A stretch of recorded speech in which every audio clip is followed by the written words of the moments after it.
Hello and welcome to Tokyo Inklings. My name is CY. You can find me on my website at tokyostationpens.com, on Instagram and TikTok at tokyostationpens, and on Twitter at tokyostationmnh. And my name is Jacob. I'm a food fan on Instagram and elsewhere. And this is, I think it's 74. But it is episode 74. Let's go with that. It's always harder and harder to keep track of which episode it is. But it is 75. I just checked, and it's the first podcast that we're doing since moving to the new schedule. So feeling a bit rusty, but it is what it is. Yeah. Actually, I think it's interesting because January, I feel like usually it's pretty slow in the pen world. Not too many things.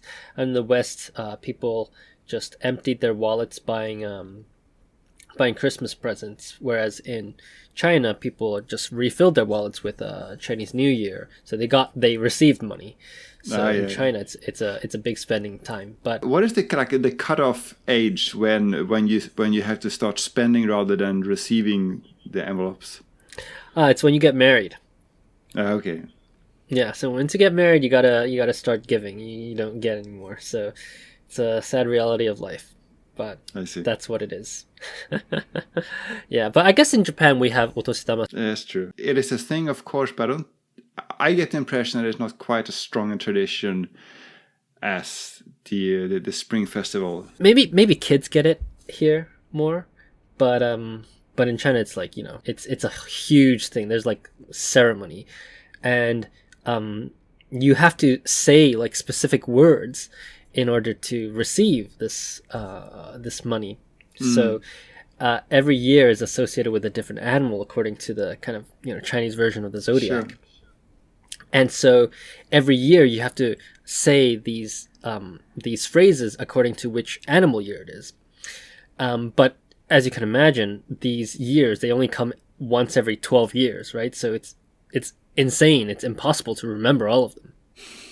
So sure. Every year around Chinese New Year, I would go on Google and we say, what are the phrases of this year? And then we just say the same one to everybody. But in person, you can't just say the same phrase to every single person. So you have to remember like 3 or 4 patterns. So there's all this like ritual around it. And this big Chinese payments app like Alipay and WeChat Pay, they have a built-in mechanism for sending this, right? And it's not just like sending like PayPal money, it's more like ceremony around it, even in a digital form, right? Yeah, that's super interesting because obviously in the past, people gave cash, right? But now in China, they don't use cash anymore. So I guess it must be. But you've had a different ritual of sorts. You were telling me about it over line. Why don't you tell the listeners what your ritual was? Oh, about my middle name troubles. Is that it? Yeah. Sure, yeah. I mean, I was just fuming at the time. I don't think I have too much to say, but let me just preface this by saying that it's a whole lot easier nowadays to live in Japan as a foreigner than it was 20 years ago when I first arrived. So because back then, it was hard to sign up for pretty much anything because as a foreigner, you were just one big exception. You were outside the system and they often didn't know even how to deal with you. And that's not really the case anymore. The alien registration system is abolished, and it's mostly frictionless to live in Japan as a foreigner, with a few exceptions. And one of those exceptions is that if you have a middle name and you need to do any kind of contracts or transactions where your middle name is required. And so first of all, you don't have. I assume you don't have a middle name, right? It's easier for me because my name officially is in kanji. Right. So, even if I did have one, I always sign with my kanji name. All of my bank information is in my kanji name. And they ask you to do the furigana. So in my bank card, it has my katakana version of my kanji, which is registered nowhere, but I can still use it. Yes, I think middle names are maybe a European or a Western thing, but it's definitely not a thing in Japan, as you say.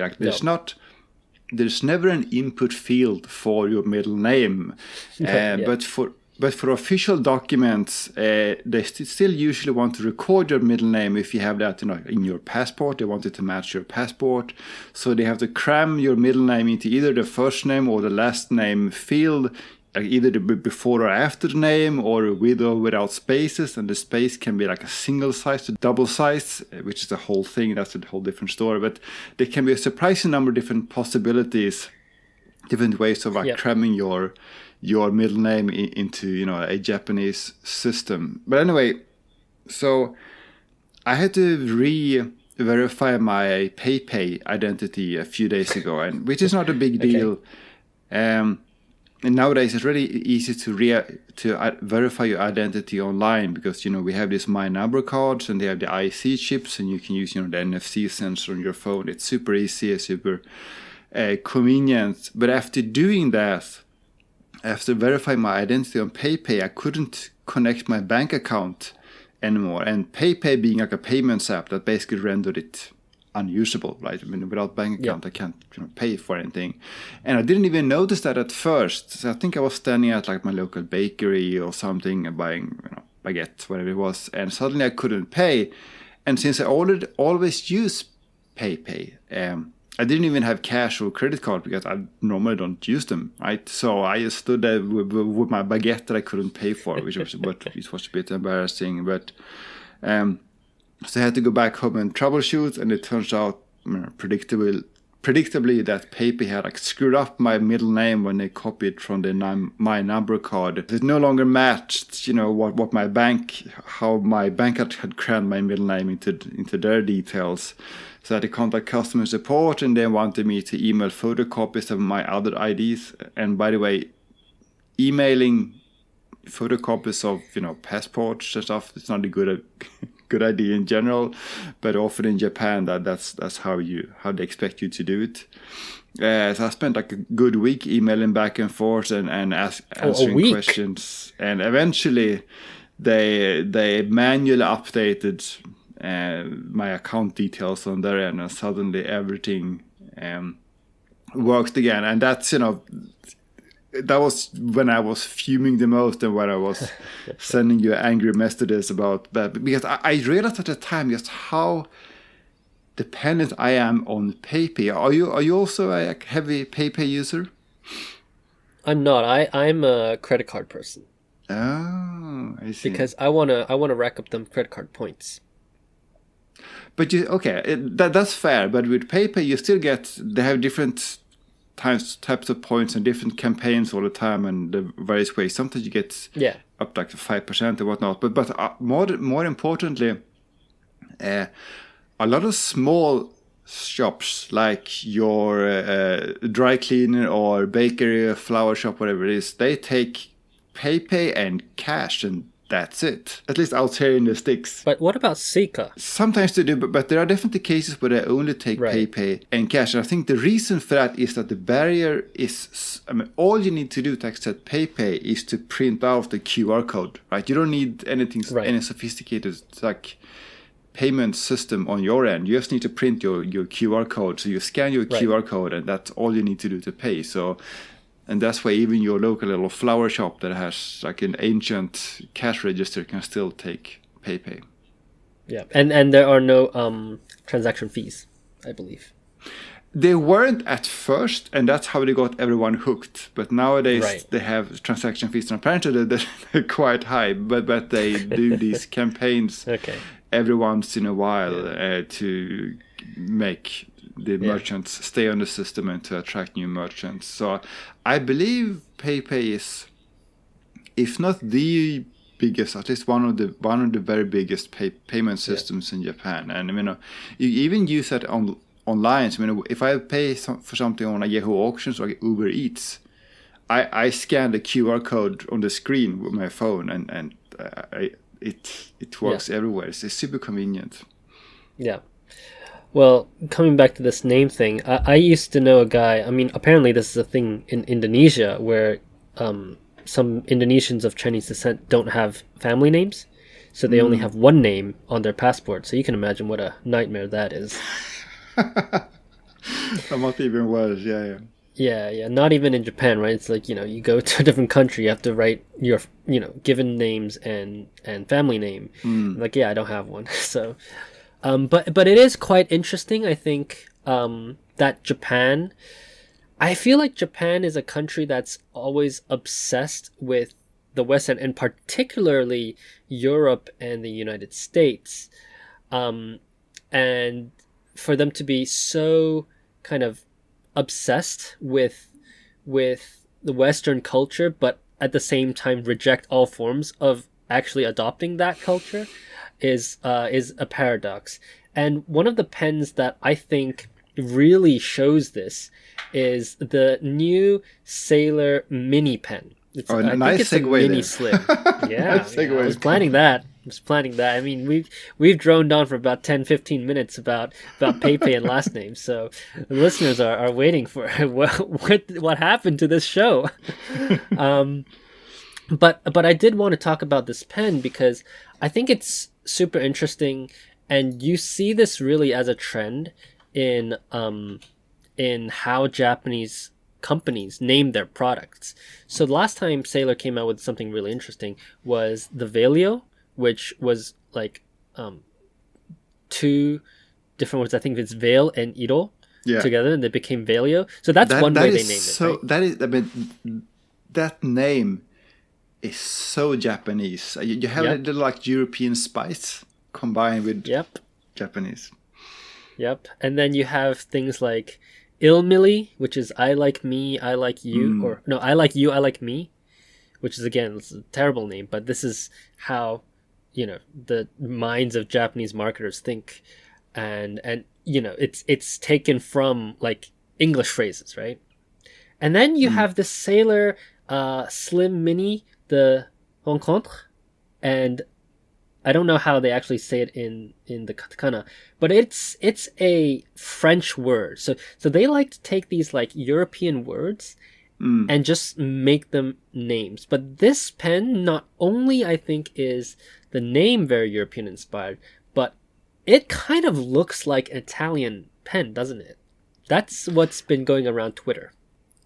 I think it looks like a Leonardo. Specifically, it looks like the kind of Leonardos that are sold in Japan. You know that is Japan exclusive Leonardos. Those ones they did for Kingdom Note, and yeah, they have also the exclusives, as you said, with kind of the white and then the colored barrel. It is a bit of a departure from previous Slim Mini designs. I mean, we have complained, or maybe I have complained that they just, shift the saturation or shift the hue a little bit and then call it something new. At least, it's a little bit different. I like it. I wouldn't buy it, but that's just me being a cheapskate, but I like it. But do you think these will work in the market, though? Because one of the things that struck me, and you very rightly pointed out, it looks like one of those Japan exclusive Leonardos. And as far as I know, those are not super popular here for whatever reason. Yeah, do you think that Sailor, because it's Sailor and maybe it's at a lesser price point for a gold nib, do you think that's going to make a difference? What I will say about these Leonardos is, I don't have the price in front of me, but I recall them being very, very expensive. Yeah, it's like 50,000-60,000 yen for a steel nib. Yeah, I think some of them were even higher than that. But yeah, I recall them being like surprisingly expensive. I'm not sure how much these are, but obviously the price is going to matter. But I think they look different enough that it's going to attract some people. Yeah. But do you know what else these pens remind me of? They remind me of those Laban pens. Oh, yes, you're right. Yeah, and like I don't really see those around. Maybe because my circle of pen friends might be very small, but like I don't really see those pens around. So I just feel like this is a very interesting take on the pens, and it's I don't know. I'm very curious to see whether this works.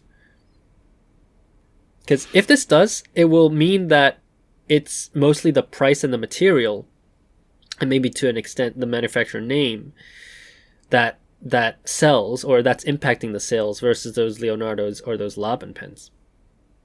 So what is the actual material here? Is this some acrylic? Yeah, so this is hand-turned acrylic, I believe, hand-turned resin. And so that's the kind of appeal that every single pen is a little bit different. And they did lean in heavily to that marketing. And it's quite interesting that as a trend, I think we're seeing Sailor previously were heavily criticized for always just doing injection molded pens. Now they're moving to these hand turned pens, which I think is quite interesting. I think they maybe don't market enough on the craftsmanship aspect of this, but we've definitely seen a lot more of these hand turned pens coming out from them. Although that they are about 3 times the price of something you might buy from the US, for example. It's interesting because this is something Pilot has also done a lot of recently. Obviously, Pilot has a history of doing that with a custom elegance and probably pens older than that. But they did a lot of this recently with the capless SC with the custom heritage SC, and then it took the very same resin material and put it on some non-fountain pens as well, like the new friction and so on. I wonder if this is like a broader trend we're seeing, although Platinum hasn't done anything but yet, as far as I know, but Platinum tend to be a bit slower. Yeah, Platinum is the cost-cutting group, right? But I have to say, maybe they've been ahead of the curve because all the Nakayas are hand-turned. Oh, in a different kind of hand In a different, different way. Do you think that the kinds of swirly materials that we see, like what I'm trying to say is like those Jonathan Brooks materials, those ones with like mica powder, translucence, etc. Do you think we're going to see more of that in the Japanese market? Do you think they finally caught on to this trend as it's maybe a bit on the decline in the West? That's an interesting question. I think, in the West, I think the bar is now higher than it was before because there's so much of it and there's so many companies selling it. I don't think this is anywhere near the kind of, chatoyancy, to use an overused word, that you see from Jonathan Brooks and Bob, what was his name? I forgot the name. McKinsey, Yeah. So in a way, it looks like they're kind of lagging behind, and for that reason, maybe, again, considering the fact that it looks a lot like these Japan-exclusive Leonardos, maybe this is actually kind of meant for the Japanese market. I'm not sure. And I think the complaint about Japanese pens has always been an interesting nib with a boring body, or an interesting body with a boring nib. Right. That's always been the case. And I think in this case, I believe the nibs are still, extremely limited. So I'm seeing that you get the 14 karat gold medium fine nib on this. How much do you think that matters? As in, I mean, for us, fanatics, we love a good, zoom nib or, signature nib or whatever. But for a retailer, I wonder how many of those they are selling compared to, fines. That's interesting because there is another release that I didn't really intend on talking about, but there's a store up in Fukushima called Kino no Koto, and they just released a very, very beautiful pastel kind of meta shine. They're doing everything according to the trend, and they released 100 of these. And I remember I was trying to buy these pens, and 30 seconds in, all the zooms were sold out, as I kind of expected, and then all the broads are sold out. But if you look on their website, they only made 100 of these. Medium, fine, and extra fine, they're still in stock. So I don't know if it's because people don't know about this company, they only have 800 people following them on Instagram, or if it's some other reason. But at least in this particular case that I saw, it seemed that the wider nibs actually sold out faster, much faster. Yeah, that's interesting because I remember going to Maruzen and asking them about certain like limited edition pilots and Shishikura pens, and usually what they say is that the extra fines and fines sell out fast, and sometimes the the zooms can be among the last ones still in stock. Yeah, and I agree that that's kind of been the trend that we see in the past, but maybe there's a difference between brick and mortar buyers and online buyers. I think that's very true. Yeah. I think that's very true that the brick and mortar buyer might be, maybe it's a stereotype, but the more like traditional buying like a gift for someone, while the online buyer is, one of us, the fanatic. Yeah. And the brick and mortar buyer it could be somebody who wasn't intending on buying anything. They might not know anything about pens, so they'll probably, and I think there's kind of confirmation bias from the staff as well. They kind of say, oh yeah, people like medium fine, so they push medium fine to the customer as well. But it's pretty interesting, this release. I'm reading the press release, and they're saying that the pen name Rencontre, which sounds nothing like the French word, by the way, means to meet, or have like a déai in French. And they're talking about how they've developed a new process of creating this material by melting two different materials together to make this marbled look. And it's interesting that they feel like they want to invest in making different types of materials. So they're not following, like in the US, you have a lot of these independent like people who are pouring their own blanks. They're actually investing in new technology to create these pens. So yeah, it's kind of interesting. I'll say these pens are not for me, but I think they could be very good for, I think they have a very feminine taste to them, maybe because of the white and the color blocking. So yeah, this could be a good release. I'm still interested in seeing how this pen fares. Yeah. But not only do Sailor look to the West, they also look at home. And I'm talking about these series of inks that are inspired by food. Have you seen the furikake inks? So I thought this was a Pentanote exclusive, but it's not the case. Is this like a proper Sailor release? It's not a proper Sailor release, but I think I saw it on Panda Maestro as well.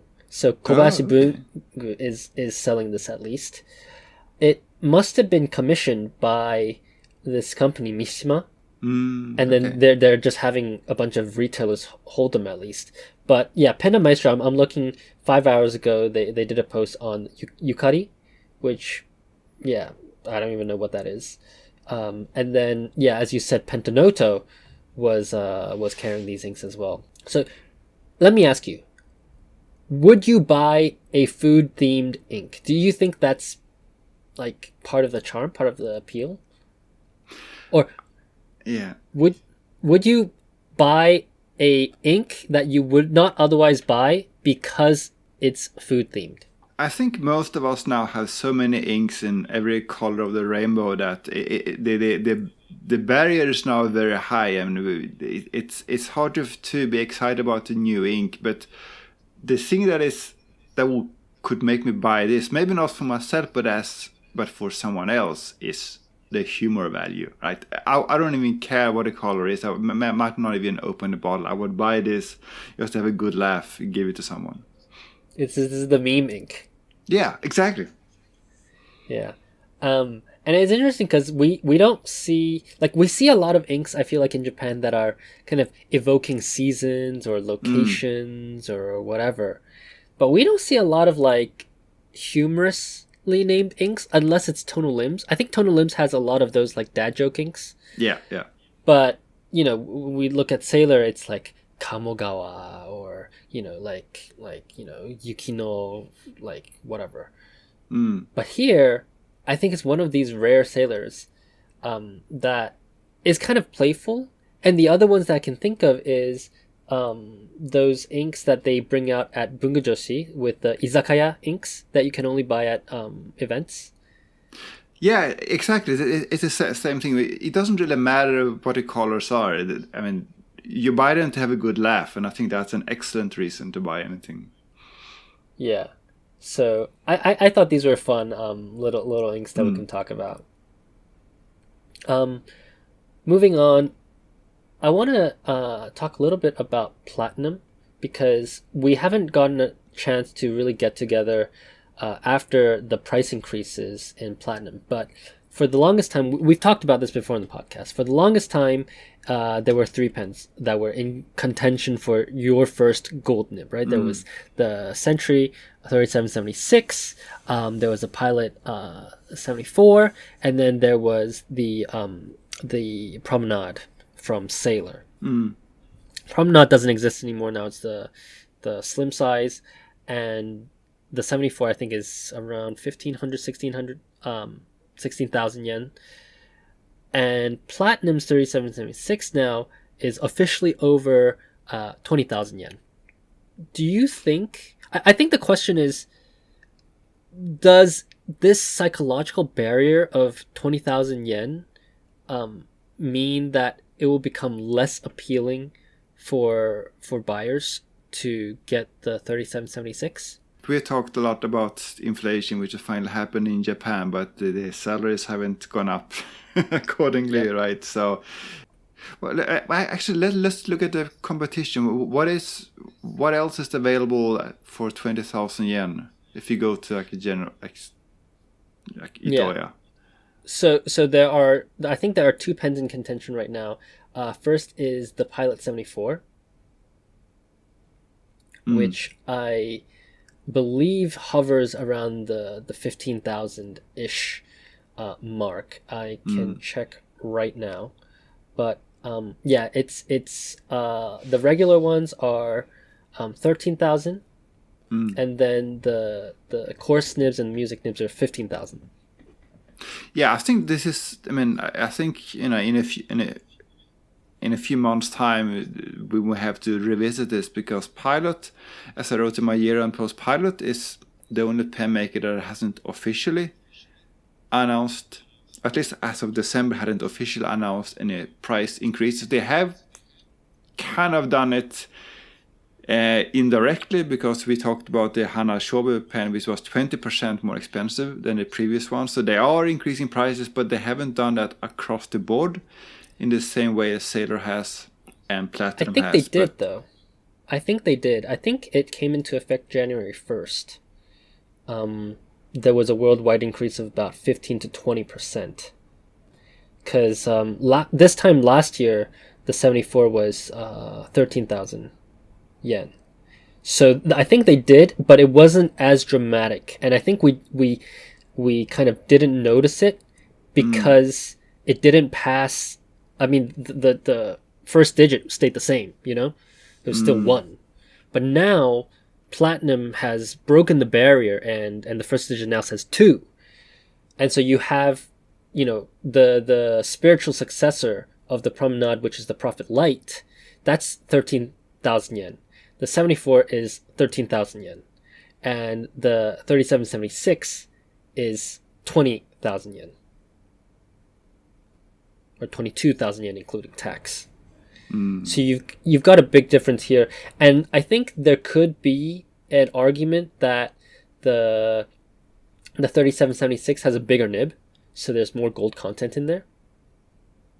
But if you look at the Pilot 742, I think that's where their competition is now. The 742 is 22,000 yen still. So you're right, Pilot didn't increase their prices on the, you know, the 742, so the size 10 and ups. But that's who they're competing with now. And so you have a choice between the size 10 Pilot or the Century 3776.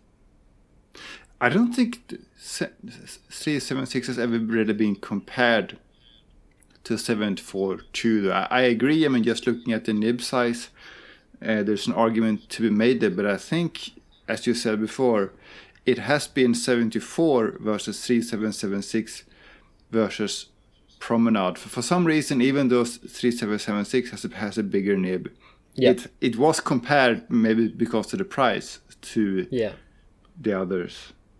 So I guess the question now is, can the 3776 compete with the big boys? I mean, I think the Sailor, the large size Prophet, is just out of the question in terms of price point. So I don't think it's a apples to apples comparison. But now you can do a fair comparison, 742 and the 3776. And to me, the Pilot blows the 3776 out of the water every single day. In terms of nib choices, you know, there's so many different nib choices, as well as just general pen quality, right? Because the 742, that's a great pen. That's a great pen. That's like that's a great pen for somebody who's been collecting for 10, 20 years. Yeah, I'm struggling a little bit to understand what Platinum is actually doing. You know, when I wrote my year-end post, you know, I was trying to figure out, you know, what has Pilot done this year, what has Sailor done this year, what has Platinum done this year. I was struggling to find anything significant that Platinum has really done in 2022. I mean, obviously they are by far the smallest one. They have very limited resources, but usually they, like in previous years, they've had more interesting releases. I get the impression that they're kind of slowing down. I'm not sure what's going on. Yeah, and I think part of the reason why that is they've leaned pretty heavily on the Shunkei, the Fuji releases. And this year they did, I think at the beginning of the year, they did The Shape of Heart, but I think they did that in March, so they completely missed Valentine's Day. And then they did The Decade, but it was actually the 11th year. So they did those two releases. Black, well, I mean, the Shape of Heart had something pretty interesting for a more feminine touch, but still, I think the lack of theme points to maybe a little bit of a lack of creativity there. Yeah. It's a company we would like to see more from, and we talked about that before, but we were waiting for them to revive, or rather like do something more interesting with the Curidas that kind of, I don't know.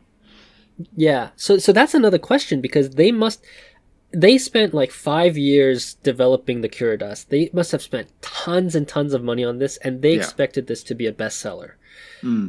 Well, history has told us, I mean, hindsight has told us that it has not. So this hit to the wallet, I think, probably means that they need to recoup some of that, both in pricing, and maybe also means that they're a little bit more risk averse now to developing new products, which is a shame, which is a real shame. Yeah, especially since the Curidas, it feels like the Curidas is like 80% there. They have a mechanism that seems to work. Obviously, there were problems with the cracks, and maybe the pen overall is too big and so on. But it feels like they have this. It's like a kernel that is good, and they need to iterate a bit more and make a great product out of it. Yeah. So let's see. I mean, I certainly hope that they're going to, keep making new things. We'll see what happens this year, but maybe these 2 to 3 years will be a make or break for them. Beyond that, kind of related to Platinum is Nakaya. And Nakaya did something quite interesting at the end of last year. They stealth released a completely new shape. Have you seen this pen? No, I don't usually follow Nakaya that closely. What is this? I think they call it the Tsumugi. And it's kind of, you know how they have the decapod, right? Yeah. So the decapod has for a long time been their, I suppose, one of their only faceted pens. But now they created this new one. And what surprises me the most is the price. I'm going to send you a link. So they have it in a bunch of different finishes. They have it in piccolo, Oh, and they have one. Actually, they have several different models. But anyways, it's all the same. It's kind of like this multifaceted kind of honeycomb shape that they're doing. Yeah, I assume that this is pretty difficult and expensive to make. So I assume this. I didn't look at the price. It looks expensive to me. So it's 112,000 yen, which I feel like it's not that far away from the rest of their offering. Because if you look at the Jukaku, that's 99,000 yen. So I feel like it's actually really, really similar to what they're already offering, but the work on this must just be, infinitely more difficult. Yeah, and it's such a good finish to showcase Tamunuri on, right? Yeah, they've really got something good here, and the price is shocking me. And how would they do this? Because each part is also faceted, and it's most obvious on the Asanoha finish, but each individual piece is faceted. So they must have, whoever is faceting these, I mean, that's a lot of polishing hours. Yeah, for sure. And yeah, I don't even know how they can manage to do this finish. But I thought this was worth a mention that they started making this this new model, and it's not well advertised, but it is there. Yeah, it looks great. And I never really been much of a Nakaya fan. I'm not sure why really, but this pen looks great to me. Yeah, so I did want to give them a shout out for that. And Nakaya increased their prices recently across the board, but this pen I think it's value it's value in comparison to the rest of their lineup. Yeah, for sure. Thumbs up. All right. Did you go to the new MD event that they had over the weekend last weekend or 2 weekends ago? I didn't go to any MD event, but I went today on my way home from my evil dentist. I stopped by Loft in Ginza, on the 5th floor. There's a lot of stationery stuff going on there on the 5th floor now, and they had all of these 15th anniversary special goods, the notebook with these various embossed covers and the new memo pads and all that. And I saw that, and it all looks very appealing.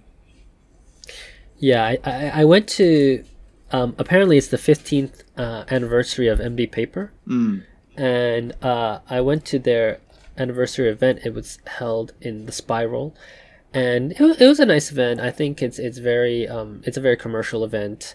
So they had those embossed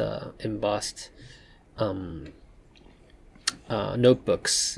So I bought one in A6. I thought it was nice. They were also showcasing some leather, so they had like different leather covers made from different animals. So they had like horse leather, they had goat leather, etc., and that was quite interesting. That was quite nice. They showed how each leather ages as well, so that was pretty cool. But a little thing that I was a bit disappointed at is that, I mean, they are really just reprints of the same products that they have. I didn't feel like I saw anything new for their 15th anniversary. It wasn't like they announced a new type of paper they were making. It was really just the same old MD. And apparently, sometimes guest on this podcast, Quay, she told me that she had asked the people at MD at the event, please bring back the cotton paper in the standard size, because they only sell the cotton paper in the F sizes now. Right. And the response is, yeah, we're considering it. We're kind of looking into it. And in Japan that pretty much means no. It's like kento shimasu. So I thought some of the covers were pretty cool. I like that they were working with community and artists to design these covers. I feel like there's something a little bit more that I would have liked. Well, there's one new product they did release. I'm not sure if it's considered like a 15th anniversary release or it's just like a coincidence, but I bought today the new Midori dip pen, which okay. which Kue told us about. Was it in December? I think we talked also in the year-end episode about how 2022 was basically the year of the dip pen, right? You had the Kakimori, you had Pilot, you have Sailor, and toward the end of the year, Midori released this pen. But I didn't see it in the stores until now, so I picked up one now, and this pen is interesting for a few reasons. So first of all, the barrel, which is faceted, by the way, kind of nice. The barrel is said to be environmentally friendly because it's made from some biodegradable composite material made from like recycled paper and some poly, chemical compound, whatever it is. We're not scientists. It's nice in the hand. But the packaging is all plastic, and there's a lot of plastic in the packaging. So I felt like they shot themselves in the foot a bit there. Well, that's the thing about Japan, right? I mean, Japan has some of the world's most crazy, like, recycling rules. Yeah. Like, you can only take, like, if I throw away a bottle, I have to remove the cap and take off all the wrapping and stuff, even though, the cap is usually secured by this little ring, and that ring is still on the bottle. And all these crazy things. And so, some people think that Japan is really like forward in terms of recycling, but then every single like chocolate that you buy in a box of chocolates will come with individually plastic wrapped. Oh yeah, there's plastic everywhere. So it's such a Japanese like corporate thing to do, to be like, oh yeah, we're doing something environmentally friendly, blah blah blah, and then wrap it all in plastic. Exactly. Bit of a lost opportunity there. Maybe they will improve on it. The other thing which I found interesting was the nib. So this is basically like a standard nib holder, like the metal ferrule is the standard shape. You could potentially put like a Kakimori nib or whatever on it, but it has this Midori nib, which is the same nib as on their fountain pen, which if you recall we talked about. Yes, the Romanian fountain pen. Yeah. And the whole nib is slightly curved down. It's not just like the tip like on the post, but the whole nib is kind of curved down a bit. Yep. Looks a bit unusual, and according to like the product description, this makes the nib smooth from all angles. But I found it to be the exact opposite. I found this nib to be more sensitive to angle than your normal straight nib, in that I have to hold it at a very low angle for it to write well. If I have it at my normal writing angle or slightly higher, it gets very scratchy. Which is super interesting because I feel like East Asian people at least usually hold their pens at a higher writing angle, like 60 to 70 degrees. Whereas in the West, I think it's more like from around the 40 to 50 degrees. So that's super weird to me. And also, Pilot had this idea that a different angle could, result in smoothness, but they obviously went in the Waverly direction, which is the other way, right? And then their posting nib is supposed to be extra fine and extra feedback, and that's the one that points downwards. Exactly. So it's really interesting that they came up with this curved nib that is actually curved downwards, but yeah, maybe it's a little bit of a miss. Yeah, it's very, very confusing. I don't really get it. But there's one thing that I think is positive. I only got it like a few hours ago, so I haven't tested it much. But one thing I noticed is that ink doesn't seem to sort of run off the nib as quick as it does on like a Pilot Irotsushi. It seems as if like the curvature somehow traps the ink, or it sort of helps the surface tension. Let me send you a photo to show what I mean. Yeah, like it kind of scoops up a little bit, so it prevents it from falling. So yeah, that's interesting. Took a little photo of that. And it seems as if you can write a bit longer because of that. It also seems like it's gonna drip down to the page. Yeah. So I guess it's probably sensitive to what kind of ink you have. So if it's yeah. So I have to do more experiments, but that seems to be a positive thing. But I think it's a bit too expensive for this. So this one is like 2,200 yen, which, you know... For that, you would buy one of the Sailor Hokoros, right? I would get a Hokoro instead, yeah. But yeah, like 10 out of 10 times. Yeah, it's an interesting product, but yeah, anyway. Yeah, we'll see. But they also had some inks, so that's pretty interesting. They're leaning just a little bit into it. Yeah. And I'm sure you just took this photo, with your iPhone or something, with your Android phone. This is my home studio. Yeah. Yeah. So MD, pretty cool. They had this 15-year, but maybe they could do a little bit more. Maybe they could research a little bit more, for their release. For sure. Yeah. And by the way, one thing I always wished I would have is loose leaf paper. I mean, I don't expect them to release that anytime soon. And the closest they have is this like notepad, but it's glued both horizontally and vertically, which means that as you tear off paper, it curls. At least that's in my experience. Yeah. Okay. Yeah. That's a shame. Yeah. Maybe this is something that you'd have to directly kind of order from Midori. I don't know. I know they're well, I don't know, but I assume that you might be able to make notebooks just like how Hiroko makes some Tsubame notebooks. Yeah, but I suspect the lot sizes would be beyond our capacity. Yeah. Maybe not in terms of the price, but in terms of like the amount of paper that that you would be willing to have in your house. Yeah, for sure. Yeah.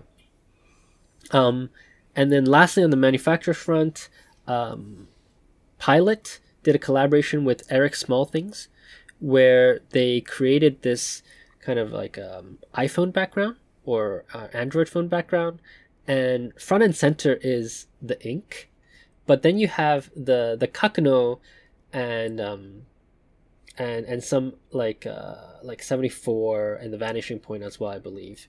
So do you have a link to this? I haven't seen it. Yeah, let me send that to you. So it's actually advertised right on Pilot Corporation's Instagram, but I'm going to send you a link right now to it. And it's super interesting because ink is like 25% of this picture. You have the cartridges, you have the classic bottles, and you have the Iroshizuku bottles, which, by the way, she did such a good job on this. This is cute. I like it. Yeah. Oh, and then you have the blue-black cartridges. But every single object that is adjacent to the inks are like, they're like Dr. Grips, Juice Ups, Frictions. And then finally you have the Kakuno, the VP, and the Custom 74. So yeah, maybe Alyssa's right. Maybe ink is on the rise, even without fountain pens. Yeah, I mean that has clearly been in the trend we've seen over the last few years. I mean, we talked extensively about this, but we thought that is that all roads would lead to fountain pens, but that doesn't seem to be the case. But here's what's the interesting thing about it. There's one product that you can use these inks with without a fountain pen, and it's not on here. Yeah, maybe it's not quite as Instagrammable as the others. It's the Utsushi. But yeah, I think this collaboration is kind of Pilot. I mean, not that Eric Smallthings is huge in Japan, so I'm not surprised they did this collaboration with her.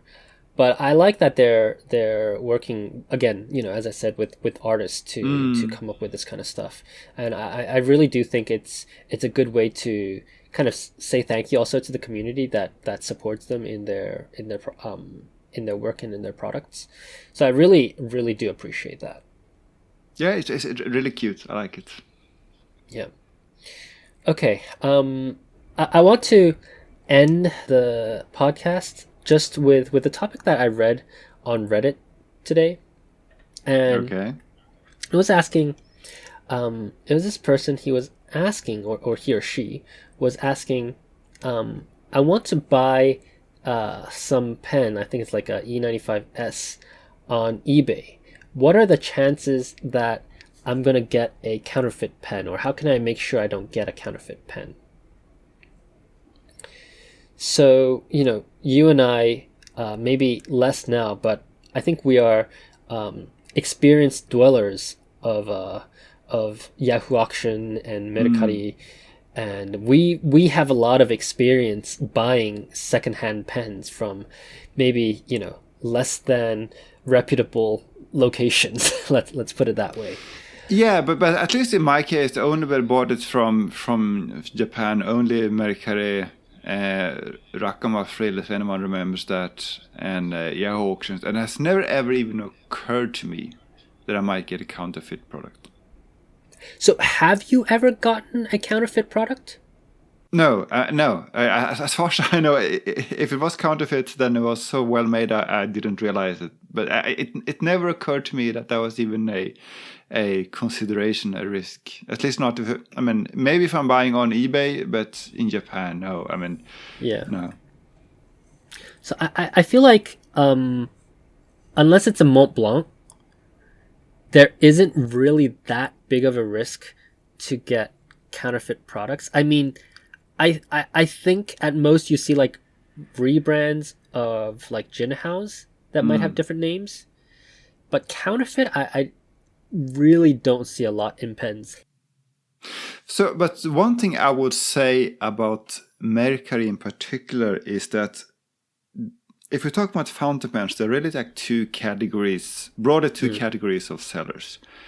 You have people who are just like selling off stuff that they don't know what it is, or they don't need it anymore, and they take like potato camera photos, and it's all very cheap, and it's all secondhand, usually scratch up and so on. And then you have the second category, which is what in Japanese is called like sedori, which is basically just buy cheap, from China or elsewhere and selling it at a profit, right? And I wouldn't be surprised, or I think it would be conceivable that some of those products are not maybe always what they seem to be. But what I always do, and this is maybe what I would never, what I've never, encountered any counterfeit products. Whenever I search on Mercari, I always untick new condition. I don't want to see anything in new condition, because then I get all of these sedori sellers that are trying to sell something at a premium. Yeah, and it's usually some kind of junk as well. I actually have purchased a counterfeit item before, obviously by accident. It's actually a little bit embarrassing too, but I purchased a Mont Blanc cap, and I really just didn't pay enough attention to it when I was looking at it. It was like 6,000 yen, so it doesn't really even make a difference. It was about 3 years ago. But I did purchase a counterfeit item, and obviously then I went back to the seller and said, hey, this is not a genuine product, and they started going off on me, as you can imagine. So we had to go to Yahoo. So I resolved it through Yahoo. I didn't get any money back, unfortunately, but I think the main thing here to look out for is just make sure you do your research, and especially when it comes to Mont Blanc. If it's not a Mont Blanc pen, I would say 99.99% of the times you're not really going to be able to even encounter a counterfeit, because it's just really not worth producing a counterfeit pen that costs where the retail costs like $100. So yeah. Actually, one thing I have seen, I just recall, is, I'm not sure if this falls on a counterfeit, but I've seen people selling like gin house pens, and they say that this is carefully handmade one by one by experienced artisans. I've seen that. Well, if the artisans are machines, then they're technically not wrong. And in one of those cases, I very politely pointed out that this is not what you think it is. And then the poor seller said, "Oh, I have been deceived." Yeah, exactly. Because I've seen on Instagram, for example, ads that say the same thing. Someone is trying to sell Jinhao pens, and they say these are handmade by experienced Japanese, craftsmen. Well, there is another company that we know that does this. Starts with a W and ends with chur. Oh god. Okay. And we do know that they have some interesting glass pens. But yeah, other than that, I think it's just so rare to encounter something like this in the pen world, at least. They're not like bags, right? They're not like, I went to Korea, and then instead of Gucci bags, they were selling Gucci bags. Oh yeah. with the C, right? So. Yeah.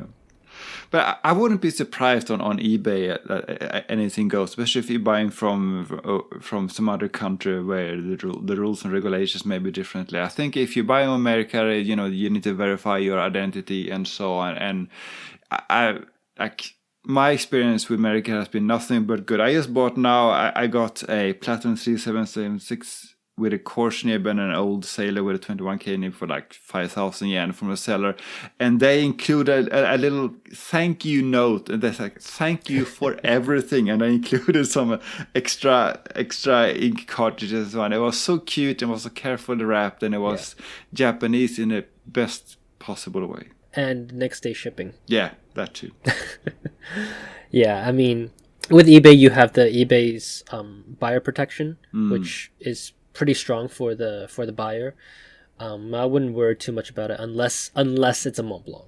Then even Mont Blancs, I've bought like dozens, like literal dozens, right? It might even be close to like 50 Mont Blancs on Yahoo Auction and Mercari, and I have one bad purchase, so I think it's not really too big of a concern. You just need to make sure you do your research. Yeah. All right, shall we end it there for today? Yeah, sounds good to me. All right, then. Thank you, everybody, so much for tuning in and listening. Hope you enjoyed the rambling in the beginning of the episode, but it's a good way to learn a little bit about the quirkiness of living in Japan that you won't get from the guidebooks. But yeah, with that being said, please spread the word. Help us get discovered by people who don't yet listen to the podcast. And we'll see you guys next time. My name is CY. You can find me on my website at tokyostationpens.com, on Instagram and TikTok at tokyostationpens, and on Twitter at tokyostationmnh. And my name is Jacob. I'm Fudofan on Instagram, and I should really create a Mastodon account eventually, but can't be bothered right now. All right, and we'll see you next time. Bye-bye. Bye-bye.